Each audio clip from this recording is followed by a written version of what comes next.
இங்க ஒவ்வொன்றும் போயிட்டே இருக்கு.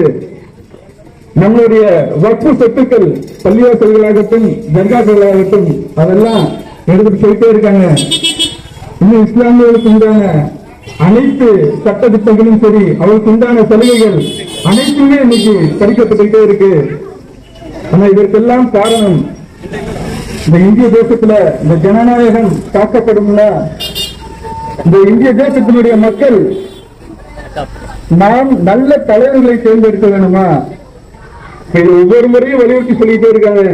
நம்முடைய அகில இந்திய முஸ்லிம் கட்சி, நம்முடைய அகில இந்திய முஸ்லிம் கட்சியினுடைய தலைவர்கள் ஒவ்வொரு முறையும் வலியுறுத்தி சொல்லிட்டே இருக்காங்க. ஒரு நல்ல தலைவனை நீ கொண்டு போகணும். அவர்கள் அந்த பாராளுமன்றத்தில் சட்டமன்றத்தில் நம்ம இந்திய தேசத்திற்காக அவர்கள் பேசுவார்கள் சொல்லிட்டே இருக்காங்க. ஆனால் இப்போது இந்த இந்திய தேசத்தை பொறுத்தவரை நம்ம நல்ல தலைவர்களை உருவாக்க வேண்டியதில்லை. ஏற்கனவே நல்ல தலைவர்கள் இருக்காங்க.